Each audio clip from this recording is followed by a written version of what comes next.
The sound of gravel crunching under multiple vehicles pulled me away from securing the last beam on my cabin's roof. I figured it was another delivery truck with lumber, maybe the solar panel installer running early. What I didn't expect was 3 patrol cars rolling up my dirt driveway with their lights painting everything red and blue. My stomach dropped. I climbed down the ladder carefully, trying to figure out what could possibly warrant this kind of response. Had someone gotten hurt? Was there an emergency nearby? But as I reached the ground, I saw her stepping out from behind the lead patrol car like she was directing a SWAT raid. Margaret Chen, president of Riverside Meadows HOA. Power suit, designer sunglasses, that haircut that screams, "I need to speak to your manager," from 3 counties away.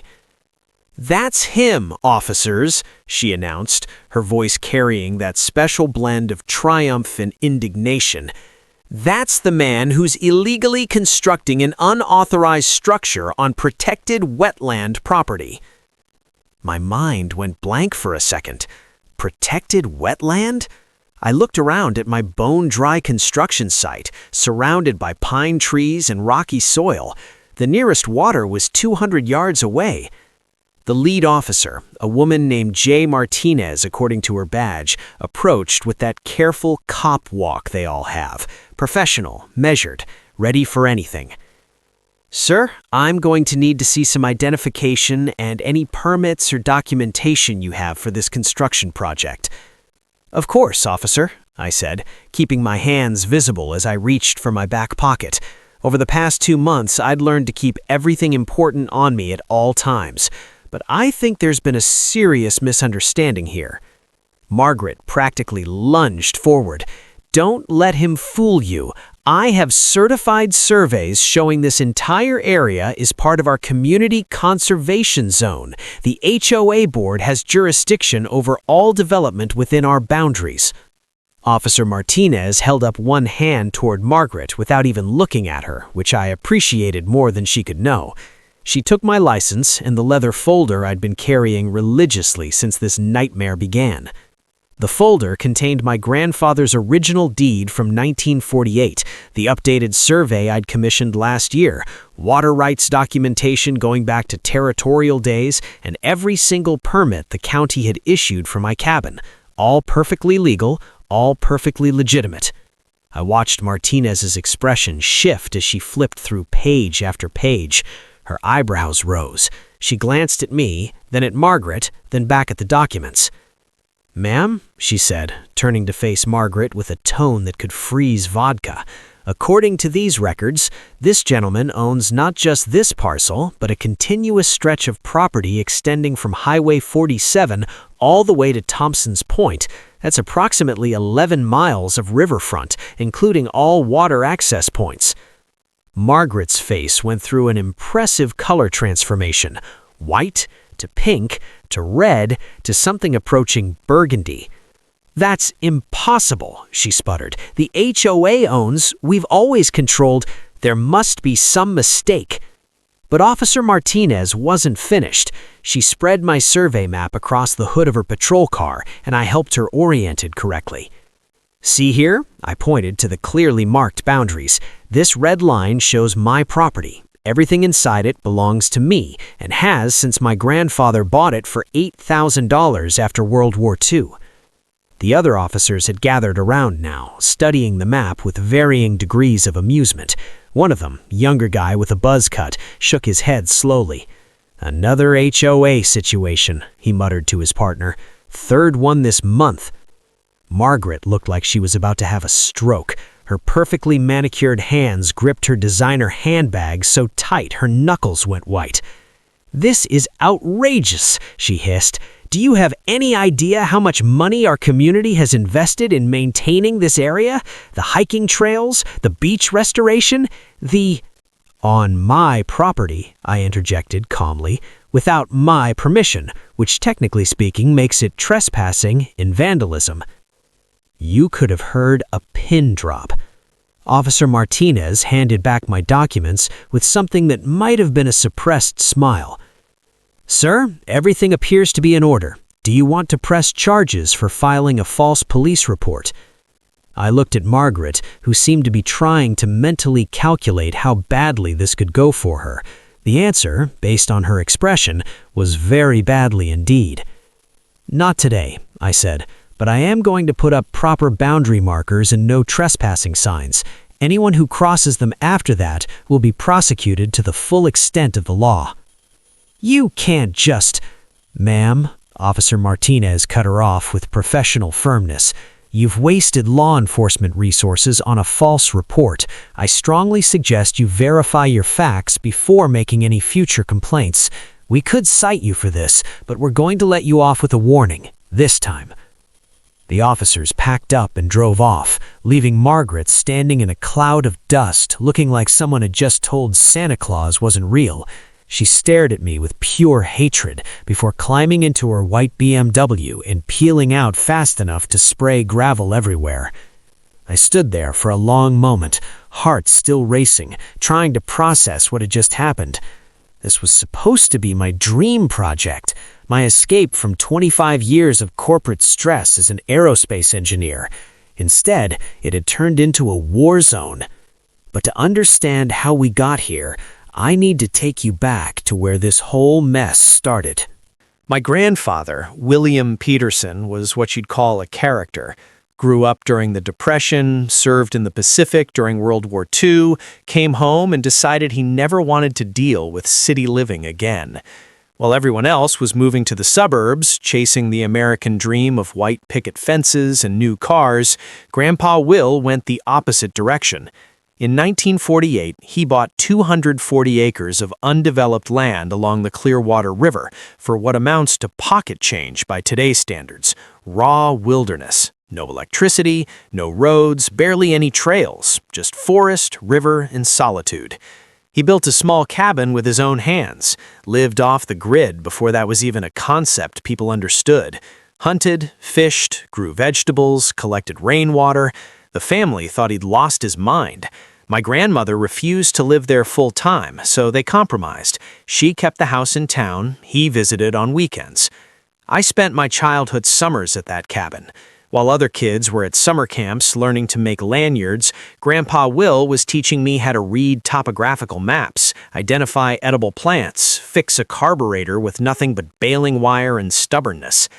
He passed away 3 years ago, at 94 years old, sharp as ever, just decided he was done one Tuesday afternoon and didn't wake up from his nap. The kind of death he would have wanted. The will reading was awkward. My dad and his siblings wanted to sell the property immediately, split the money, be done with it. Apparently, 240 acres of prime riverfront was worth somewhere north of $8 million if you sold to the right developer. But Grandpa Will had other ideas. The entire property went to me, his only grandson who'd actually appreciated what he'd built.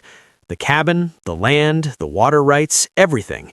With one condition. I had to keep it intact for at least 10 years. No subdividing, no selling off parcels. My aunts and uncles were furious. My dad just shrugged and said, "Your grandfather always liked you best." So there I was, 47 years old, burnt out from designing aircraft components, suddenly the owner of a massive tract of wilderness property. The old cabin was still there, but barely standing. I decided to build something new, something that honored what Grandpa Will created while being actually livable for more than 3 months a year. I started planning immediately, got permits from the county, hired an architect who specialized in sustainable design, worked with engineers to figure out solar power and water systems. Everything legal, everything documented, everything by the book. The property bordered a development called Riverside Meadows, which had sprung up in the late 1990s. Gated community, fancy houses, HOA with more rules than the IRS. They'd apparently been using my riverfront for years. Beach area, hiking trails, boat launch. I figured we'd work something out eventually, let them keep using it with proper permission, maybe formalize an easement. That was naive. I should have known better when I saw Margaret Chen for the first time. Construction day one went perfectly. I had a crew of 4 guys, all experienced, all professional. We got the foundation marked out, started clearing brush, made real progress. I went home tired but satisfied, already imagining what this place would look like finished. Day 2, I pulled up at 7 a.m. and found a golf cart parked sideways across my driveway. Not near it, across it, blocking access completely. Standing beside it like a general surveying conquered territory was a woman in her mid-50s, wearing what I can only describe as business casual meets safari expedition. Khaki vest with too many pockets, designer hiking boots that had never seen an actual trail, a clipboard that might as well have been a sword. "You must be the property owner," she said, not a question, an accusation. "That's right, and you are?" "Margaret Chen, president of the Riverside Meadows Homeowners Association. We need to discuss your construction plans." I climbed out of my truck, trying to be diplomatic. "Nice to meet you. I'm Dave Peterson. I appreciate you stopping by, but I've got workers arriving any minute. Maybe we could schedule a time to—" "This won't take long," she interrupted, consulting her clipboard like it contained the secrets of the universe. "I've reviewed the area survey, and I'm afraid your project violates multiple HOA covenants. You'll need to submit detailed plans to the Architectural Review Board, get environmental impact approval, and obtain written consent from all affected property owners." I blinked at her. "Ma'am, I'm not part of your HOA. This property has never been part of Riverside Meadows." Her smile could have frozen hell. "Any construction within 500 yards of HOA property requires board approval. It's in our founding documents, registered with the county in 1999. My grandfather bought this land in 1948, 50 years before your community even existed. I have every permit I need from the actual authorities. I'm not subject to your HOA rules." Margaret's expression went from condescending to outright hostile. "We'll see about that. I'm submitting a formal complaint to the county about unauthorized development. This project is suspended until you comply with proper procedures." "You can't suspend my—" But she was already climbing back into her golf cart, driving off like she'd just won some kind of victory. I stood there, confused, angry, wondering if I'd just imagined that entire interaction. My foreman, Carlos, pulled up 5 minutes later with the crew. Who was that? Apparently the HOA president from next door. She thinks she can shut us down. Carlos laughed. "HOAs, man, they think they run the world. You got your permits? Every single one. Then ignore her. Nothing she can do." He was right, technically, but Carlos had never dealt with someone like Margaret Chen. The notices started showing up the next day, printed on official-looking letterhead, taped to my equipment, stuck to trees, even shoved under my truck's windshield wipers. "Cease and desist, unauthorized construction, violation notice, environmental protection zone, warning, trespassing on HOA protected land." None of them were actually legal. I checked with my lawyer, who laughed so hard I could hear her wheezing through the phone. "Dave, these are just Word documents with clip art letterheads," she said. "They have zero legal authority. This woman has watched too much daytime TV." But they kept coming, every single day, sometimes multiple times per day. It was like Margaret had a printer in her golf cart specifically for generating fake legal notices. Then the inspections started. I'd show up in the morning to find Margaret already there, walking around my construction site with a measuring tape, taking photos, dictating notes into her phone like she was narrating a nature documentary about criminal activity. "Ma'am, you're trespassing," I told her the first time I caught her inside the marked foundation. "I'm documenting violations," she replied without even looking up. "The HOA board has received numerous complaints about noise pollution affecting our residents' quality of life." "The nearest house is half a mile away." "Noise travels," she said primly, "especially across water. Some of our residents are quite sensitive." "It's 9 a.m. on a Wednesday." She finally looked at me, eyes cold. Construction noise is prohibited before 10 a.m. according to our community quiet hours. Which don't apply to me, I said through gritted teeth, because I'm not in your community. We'll let the courts decide that. The courts? She kept threatening legal action, but nothing ever came, just endless harassment disguised as official business. I installed trail cameras after I found evidence someone had been on my property at night. The footage was enlightening and deeply disturbing. Margaret creeping around at 11 p.m. with a flashlight, taking photos of my lumber piles. Margaret at 6 a.m., measuring distances from my cabin site to the river. Margaret at 2 p.m. on a Tuesday, bringing 3 other people in matching polo shirts for what looked like an impromptu committee meeting right next to my foundation. I saved everything, every photo, every video, every ridiculous notice. My lawyer told me to document everything, and I took that advice seriously. You might need this for a restraining order, she warned. This woman is escalating. She had no idea. Week 3 of construction, I decided to walk down to the river and check out the beach area. Grandpa Will used to take me there as a kid. Beautiful sandy cove, perfect for swimming, protected by rocky outcroppings on both sides. What I found made my blood pressure spike. The beach had been completely transformed. Someone had brought in pristine white sand, installed permanent volleyball posts, built a wooden deck area with benches, and erected a huge sign that read, Riverside Meadows Community Beach, members only, no trespassing. On my property. There were even trash cans with the HOA logo painted on them. I stood there for a full 5 minutes, trying to process the sheer audacity. They'd literally built a beach club on land they didn't own, then put up no trespassing signs to keep the actual owner out. I pulled out my phone and called my lawyer. Tina, they've built a beach on my property. Define built a beach. I described everything I was seeing. She was quiet for a moment. Dave, take photos of everything. Every sign, every structure, every grain of imported sand. We're documenting all of this for when we sue them into the Stone Age. I don't want to sue anyone. I just want them to leave me alone.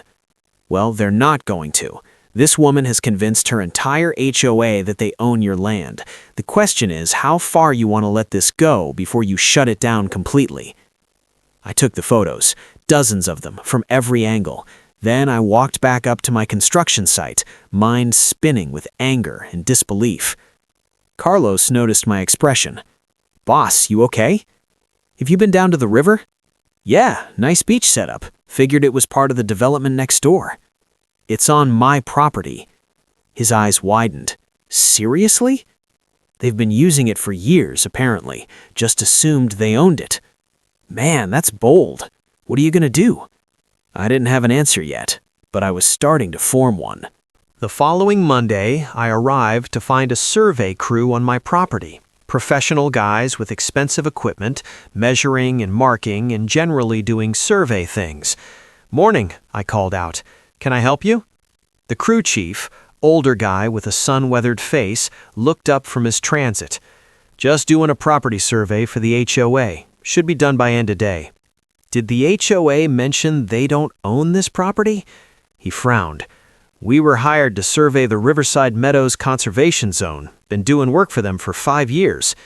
I pulled out my phone and showed him my survey documents. This is my land. All of it. The HOA doesn't own anything here. His frown deepened as he studied my paperwork. Then he pulled out his own tablet, compared the documents, and his expression shifted from confusion to annoyance. Son of a... He turned to his crew. Pack it up. We're in the wrong place. What? One of the younger crew members looked confused. The HOA doesn't own this land. We've been set up to survey property they have no rights to. He looked at me apologetically. Sir, I'm sorry about this. We were given coordinates and told it was part of their conservation area. Not your fault, I said, but you might want to have a conversation with whoever hired you about wasting your time. Oh, we will. This is the second time this month an HOA has tried to survey land they don't actually own, costing us time and money. They packed up and left. 20 minutes later, my phone rang. Unknown number. Hello? Mr. Peterson? A woman's voice, professional but strained. This is Linda Wong from Summit Survey Services. I understand there was an incident with our crew on your property this morning. They were very professional once they realized the situation. I want to apologize. We were provided falsified documents showing HOA ownership. This is completely unacceptable, and we'll be terminating our contract with Riverside Meadows immediately. Falsified documents? The survey maps they gave us were altered to include your property within their boundaries. It's fraud, basically. We're documenting everything and may file our own legal complaint. After she hung up, I sat in my truck for a long time trying to wrap my head around what was happening. Margaret Chen hadn't just made a mistake or had a misunderstanding. She'd actively falsified documents to try to prove the HOA owned my land. This was criminal. I called Tina again. She listened to the whole story, and when she finished, she was silent for a few seconds. Dave, this has gone way beyond annoying HOA president. This is fraud, possibly criminal trespass, harassment. We need to shut this down before it gets worse. What do you recommend? First, certified letter to the HOA board documenting everything. Second, we file for a restraining order against Margaret Chen. Third, we start billing them for every unauthorized improvement they've made to your property. Billing them? They've been maintaining and improving your land without permission for years. That sand on the beach, the volleyball posts, the trails, all unauthorized development on your property. They owe you. The certified letter went out that afternoon. 3 pages of legal documentation, copies of my property records, and a detailed list of every instance of trespassing, harassment, and property damage. We gave them 30 days to remove all structures from my land and cease all unauthorized access. The response came faster than I expected. 2 days later, I received a formal invitation to attend the monthly Riverside Meadows HOA board meeting. We believe there may be some misunderstandings that could be resolved through open dialogue and community cooperation, the letter read. Very diplomatic, very carefully worded, no admission of wrongdoing. I showed it to Tina. Go, she advised, but record everything, and don't agree to anything without running it by me first. The meeting was held in the clubhouse of Riverside Meadows, a fancy building with floor-to-ceiling windows overlooking the golf course. When I arrived, the parking lot was packed. Apparently, this wasn't just a board meeting. This was an event. Inside, at least 60 people filled the main room. The board sat at a long table up front, 5 people, including Margaret Chen at the center, like a queen holding court. When I walked in, the room went quiet. Heads turned, whispers rippled through the crowd. "Mr. Peterson," said a man at the table, standing to shake my hand. Mid-50s, friendly face, polo shirt with the HOA logo. "I'm Richard Torres, Vice President. Thank you for coming." "Thanks for the invitation. Please have a seat anywhere." I found a chair in the back, feeling like a defendant at a trial. Margaret hadn't acknowledged my presence, but I could see the tension in her shoulders, the tight set of her jaw. Richard called the meeting to order, went through some standard business, landscaping contracts, pool maintenance, upcoming social events. Then he got to the main event. As many of you know, we've received some concerning legal correspondence regarding our community beach and conservation areas. Tonight, we have the property owner here to discuss the situation. He gestured toward me. "Mr. Peterson, would you like to address the board?" I stood up, suddenly very aware of 60 pairs of eyes on me. Public speaking wasn't my strong suit, but anger made me articulate. "I don't want to take up too much of your time, but there seems to be significant confusion about property ownership. The land you've been calling your conservation zone and community beach, including the hiking trails, the beach area with the volleyball courts, and the boat launch, all of that is on my private property. It has been since 1948 when my grandfather purchased it. It was never part of Riverside Meadows and never will be." The whispers turned into murmurs. People looked confused, shocked, some skeptical. Margaret finally spoke, her voice tight. "Mr. Peterson, with all due respect, the HOA has maintained those areas for over 20 years. We have records of expenses, improvement projects, community work days." "On my property," I interrupted, "without my permission, without even verifying you had the right to be there." "We were told by the developers," Richard started. "The developers lied to you," I said flatly, "or made assumptions. Either way, you've been trespassing for 2 decades. The room erupted, everyone talking at once, some people standing up, voices raising. Richard had to bang a gavel 3 times to restore order. "Let him finish," Richard said firmly. "I don't want to be unreasonable, though that ship might have already sailed, but I've been harassed non-stop since I started building my cabin. Fake legal notices, trespassing, falsified surveys. Your president here even called the police and tried to have me arrested on my own land." More eruptions. People were turning to stare at Margaret, who'd gone very pale. "I'm willing to discuss a formal access agreement, but it needs to be legal, documented, and it needs to acknowledge that this is my property, and the harassment stops immediately." Richard nodded slowly. "That seems reasonable. Margaret, thoughts?" She looked like she'd swallowed broken glass. "The HOA board will need to review any proposed agreement with our attorney. My attorney will be happy to coordinate." What happened next was unexpected. A woman in the 3rd row, maybe mid-60s with gray hair, stood up. "I'd like to make a motion," she announced. "I move that we place President Chen on administrative leave pending a full investigation into her handling of this property matter." The room went dead silent. "Second," another voice said immediately. Richard looked uncomfortable. "That's a significant motion. She's made us all potential defendants in a lawsuit. She falsified documents, harassed this man, and apparently never even bothered to check if we actually owned the land. That's not leadership, that's negligence." The vote wasn't even close. 42 in favor, 11 against, rest abstaining. Margaret Chen was removed as HOA president effective immediately, pending investigation. She stood up, face twisted with rage and humiliation, grabbed her things and stormed out without a word. The door slammed behind her hard enough to rattle the windows. Richard looked shock-shelled. "Well, that was... Okay, we'll need to schedule an emergency session to discuss next steps. Mr. Peterson, would you be willing to meet with myself and our attorney to discuss potential access arrangements?" "Absolutely." I left that meeting feeling vindicated, but also exhausted. This wasn't how I had imagined my retirement project going. Things were quiet for almost a week. Too quiet. I should have known Margaret wasn't done. I've been working late at the cabin site, trying to get the last of the exterior walls up before the weather turned. Around 9 p.m., tired and sore, I packed up and headed home. At 2:47 a.m., my phone buzzed with an alert from my trail cameras. Motion detected.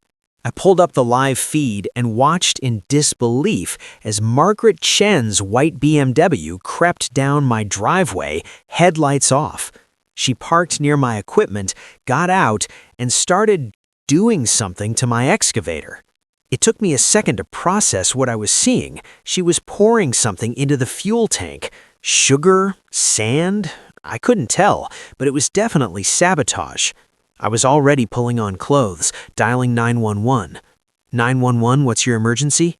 Someone is on my property vandalizing my construction equipment. I have them on camera right now. Are they still on scene?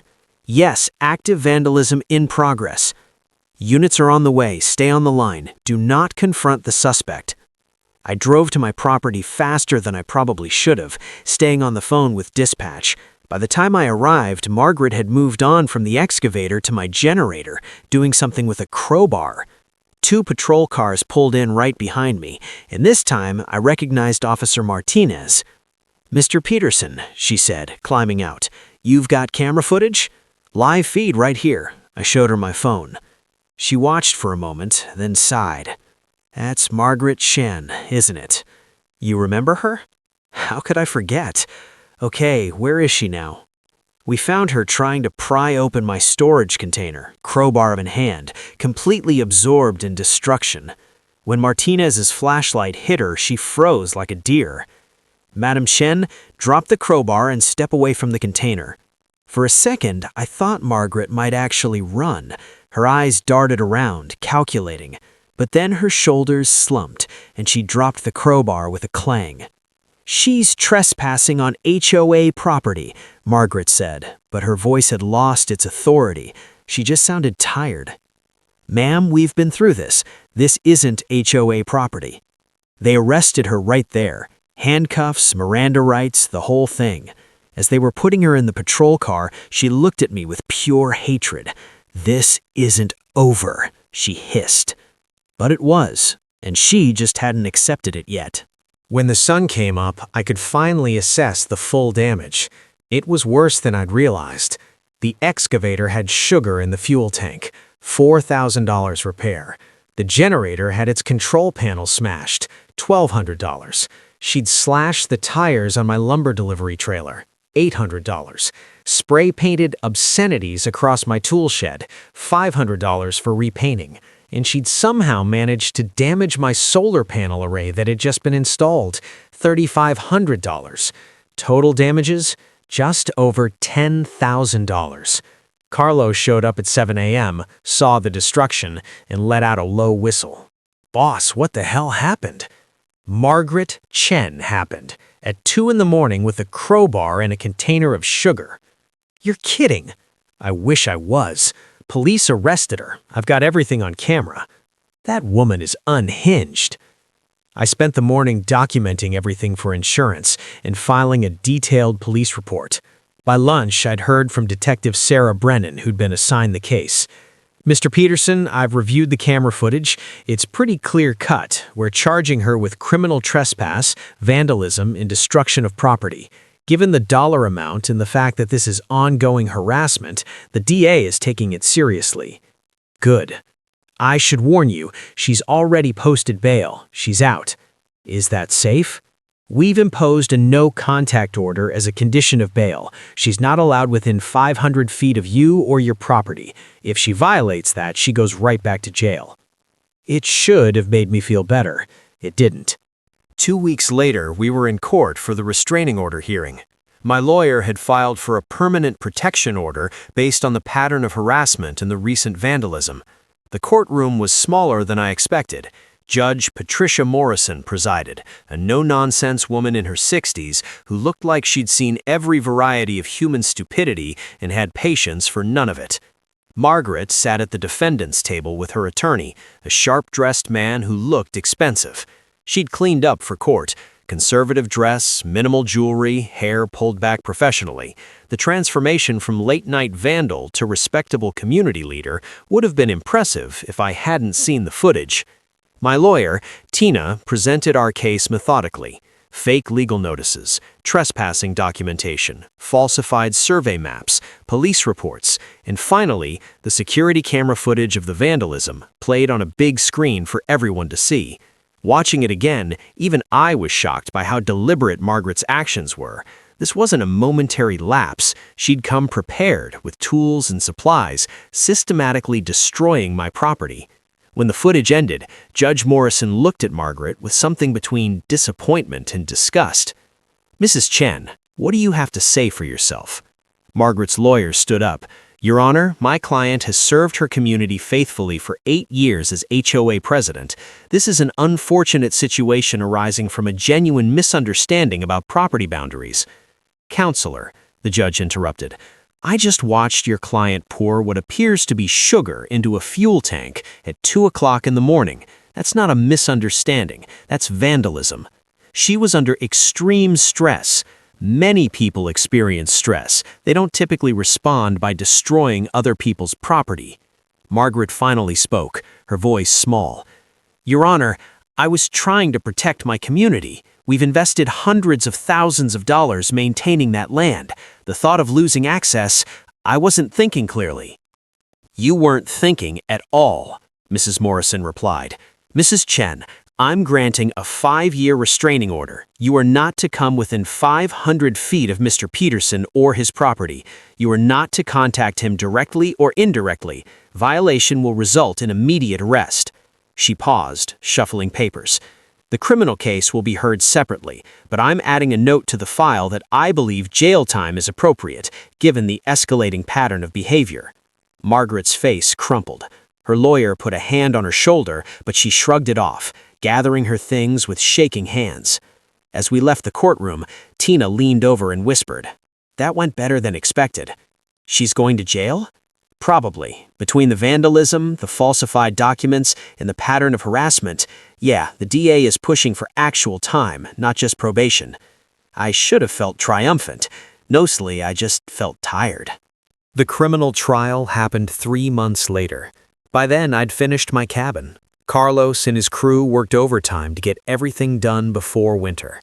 It was beautiful, exactly what I'd imagined. Solar panels humming, wood stove crackling, huge windows overlooking the river. I'd finally found peace.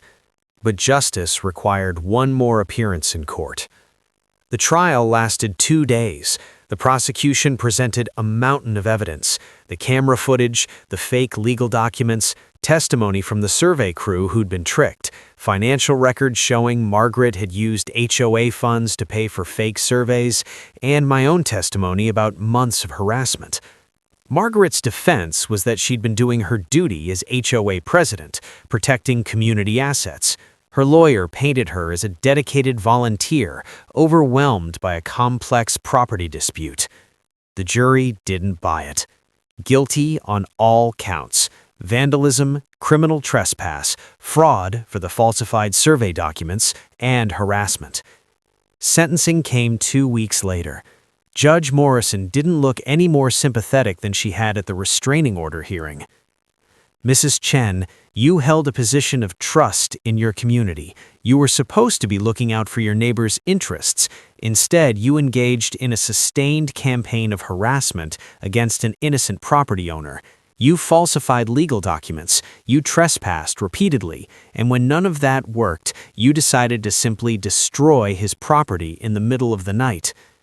Margaret stood there, smaller somehow than I remembered. She'd lost weight. Her designer clothes hung loosely. The victim in this case wanted nothing more than to build a retirement cabin on land his grandfather left him. Instead, you turned his life into a nightmare because you couldn't accept that you were wrong. That kind of entitlement and vindictiveness has no place in civilized society. The sentence was harsher than I expected: 6 months in county jail, 3 years probation, $10,000 restitution for the property damage, and 400 hours of community service after her release, plus all legal fees. Margaret's legs actually buckled. Her lawyer caught her as she started to fall. As they led her out in handcuffs, she didn't look at me, didn't look at anyone, just stared straight ahead, face blank with shock. I left the courthouse and drove straight to my cabin. It was late afternoon, that golden hour when the sun hits the river just right. I poured myself a bourbon, sat on my new deck, and watched the water flow by. It was finally over. While Margaret was beginning her jail sentence, I was negotiating with the new HOA board. Richard Torres, now president, was actually reasonable to deal with. "We want to make this right," he told me over coffee at a diner halfway between our properties. "The community has used that beach and those trails for 20 years. We'd like to continue, but we understand it needs to be on your terms." "I'm open to an access agreement," I said, "but it has to be formal, limited, and it has to acknowledge my ownership clearly." Over the next month, our lawyers worked out the details. The final agreement was actually pretty fair. The HOA could continue using the beach and trails for recreational purposes. No commercial activity, no expansion of facilities without my written permission, and no restrictions on my own use of the land. In exchange, they paid me a one-time settlement of $100,000 for 20 years of unauthorized improvements, plus an annual access fee of $5,000. They also agreed to maintain the areas they used and carry $2 million in liability insurance, naming me as additionally insured. They removed all their members-only signs and replaced them with clear notices: private property, access by permission of owner, respect property rights. Richard signed the agreement with what looked like genuine relief. "Thank you for being reasonable about this." "I never wanted a fight," I said honestly. "I just wanted to build my cabin in peace." Margaret made that impossible. Yeah, she did.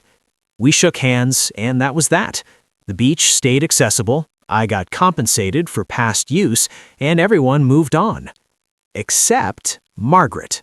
I didn't expect to ever see Margaret Chen again after the trial.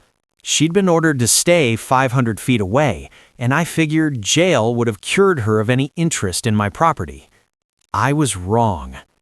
8 months after her sentencing, on a cold November morning, I was out on my deck having coffee when I saw a figure walking up from the trail near the beach.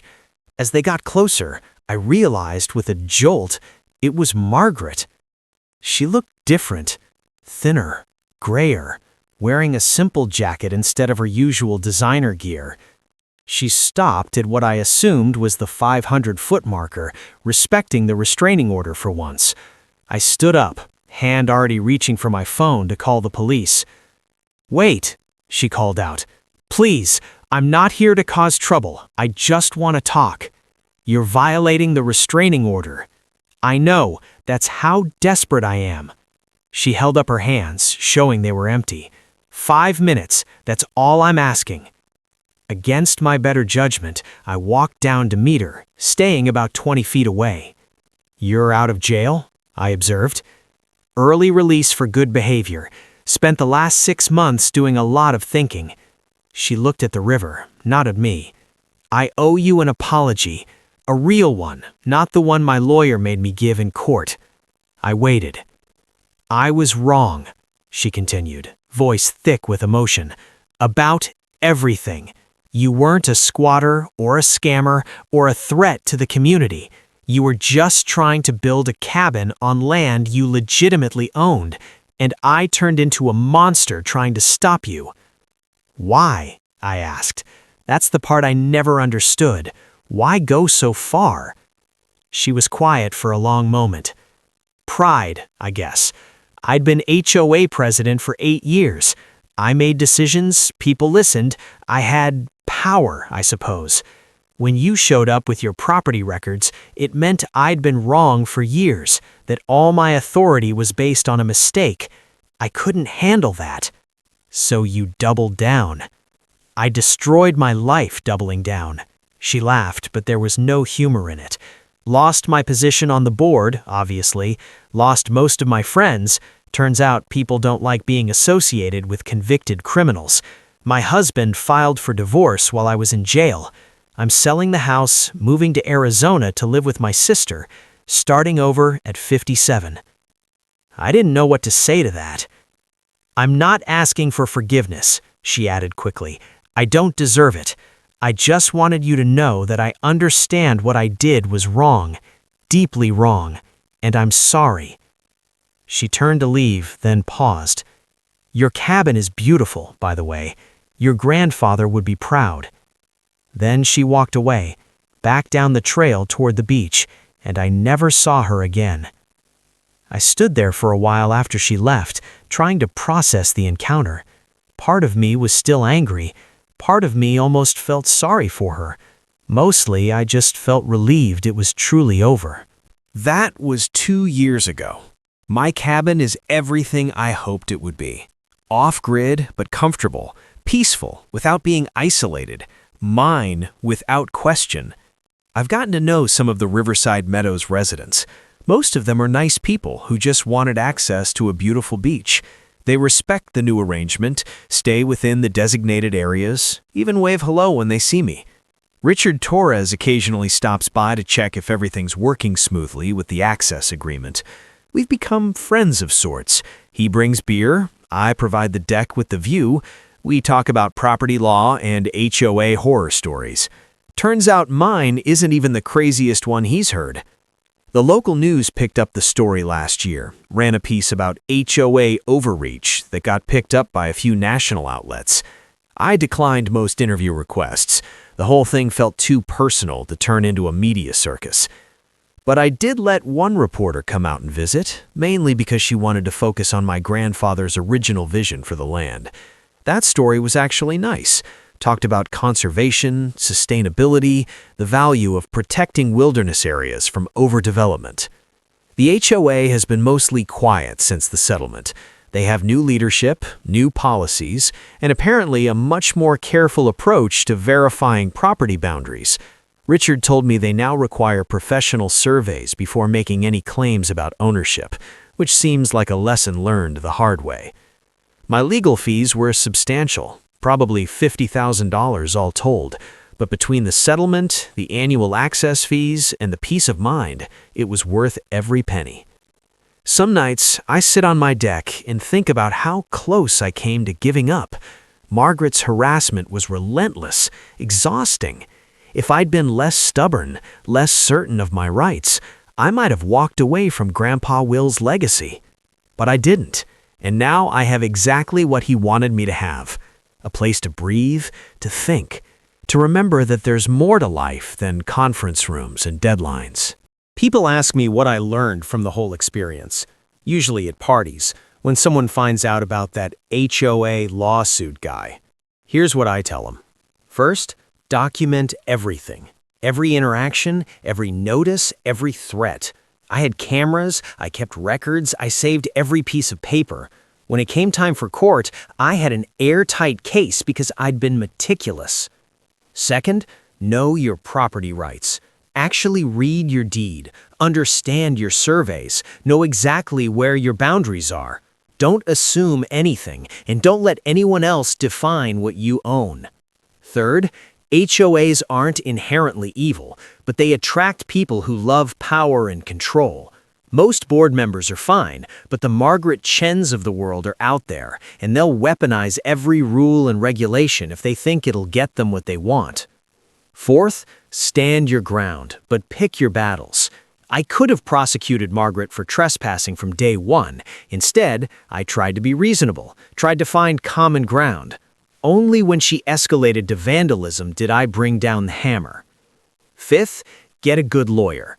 Tina was worth every penny. She knew the law, kept me calm, and made sure I didn't do anything stupid in the heat of anger. But the biggest lesson? Sometimes people can't handle being wrong. Margaret Chen could have admitted her mistake, apologized, worked out a reasonable agreement. Instead, she kept escalating because admitting error would have shattered her self-image as the all-knowing community leader. Pride is a hell of a drug. The legacy continues. Last week, I got a letter from my niece, Sarah. She's 19, studying environmental science, talking about wanting to work in conservation. She mentioned she'd love to visit the cabin sometime, see where Great-Grandpa Will built his life. I wrote back immediately and invited her for the summer. Told her she could stay in the guest room I'd built, help me with some restoration work on the old trails, learn about sustainable living the way I learned from Grandpa Will. Because that's what this place is really about. It's not just my retirement cabin, it's a legacy that goes back 75 years to a man who decided he'd rather live on his own terms than follow everyone else's idea of success. Grandpa Will bought this land when everyone thought he was crazy, kept it intact when everyone told him to cash out, left it to the one person who understood its value wasn't measured in dollars. Now it's my turn to be the custodian, to protect it from people like Margaret Chen, who see wilderness as something to be controlled, managed, and made profitable, to pass it along to the next generation, who'll hopefully appreciate what it represents. Sarah wrote back 3 days later, "Uncle Dave, I'm there. Can we go fishing? Great-Grandpa Will taught you, you can teach me." I smiled when I read that. Yeah, I could teach her. Teach her to fish, teach her to read the river, teach her that sometimes the best things in life are the ones you fight to protect. Margaret Chen tried to take this away from me. She failed because she was wrong, legally and morally. but also because she didn't understand what this place meant. To her, it was just lakefront property, an amenity, something to be controlled. To me, it's home, it's history, it's a promise I made to my grandfather, and a gift I'll pass to my niece. And no HOA president, however determined, was ever going to take that away. The cabin has weathered 2 winters now, and it's holding up beautifully. The solar panels kept me powered even during the big storm last January. The wood stove kept everything warm. The water filtration system worked perfectly.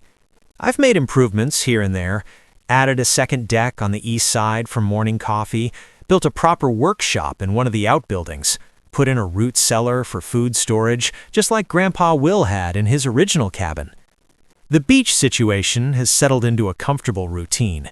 HOA members use it respectfully, mostly families during the summer. Kids building sand castles and swimming under supervision.